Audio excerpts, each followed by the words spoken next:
আসসালামু আলাইকুম রহমতুল্লাহি ওবরাকাত। আজকে আলোচনা করব মাত্র 20 সেকেন্ডে কোন আমল করলে অর্ধেক দিন পর্যন্ত তাসবিহ পড়ার চেয়েও বেশি নাকি লাভ হবে। সুবহানাল্লাহ। এ সম্পর্কে নবী করিম সাল্লাল্লাহু আলাইহি ওয়াসাল্লাম ফরমান, যে ব্যক্তি এই তাসবিহ 3 বার পাঠ করবে সে অর্ধেক দিন পর্যন্ত তাসবিহ তাহলিল পড়ার চেয়ে বেশি সব লাভ করবে। সুবহানাল্লাহ।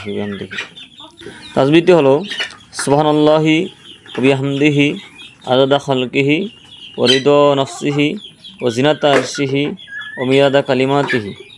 আবার বলতেছি, সুবহানাল্লাহি ওয়া বিহামদিহি আদাদা খালকিহি ওয়া রিদা নাফসিহি ওয়া জিনাতা আরশিহি ওয়া মিদাদা কালিমাতিহি। আর বাংলা উচ্চারণ এখানে দেওয়া আছে, আপনারা যারা আরবি না পারেন বাংলাতে পড়ে নেবেন, তবে আরবিতে পড়াই উত্তম। আর আমলটি করার নিয়ম হলো, প্রতিদিন ফজরের নামাজ পড়ে আপনি 3 বার পড়বেন, তাহলে আপনার কি হবে, অর্ধেক দিন তাসবিহ পড়ার সমান সব হবে। এবং এই আমলটির দলিল হলো মুসলিম, তিরমিজি, নাসাই। এবং এই আমলটি কেউ যদি সন্ধ্যার সময় করে তাহলে বাকি অর্ধেক দিন তাসবিহ পড়ার সব পাওয়া যাবে। সুবহানাল্লাহ।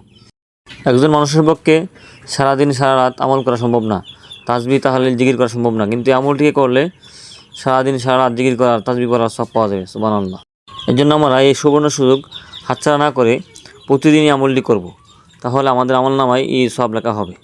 এবং এই ভিডিওটি শেয়ার করে দিবেন যাতে অন্য মুসলমান ভাই বোনেরা এই আমলটি সম্পর্কে জানতে পারে এবং আমলটি করতে পারে। আল্লাহ রাব্বুল আলামিন আমাদের সবাইকে এই আমলটি করার তৌফিক দান করুক। আমিন। আসসালামু আলাইকুম ওয়া রাহমাতুল্লাহি ওয়া বারাকাতুহু।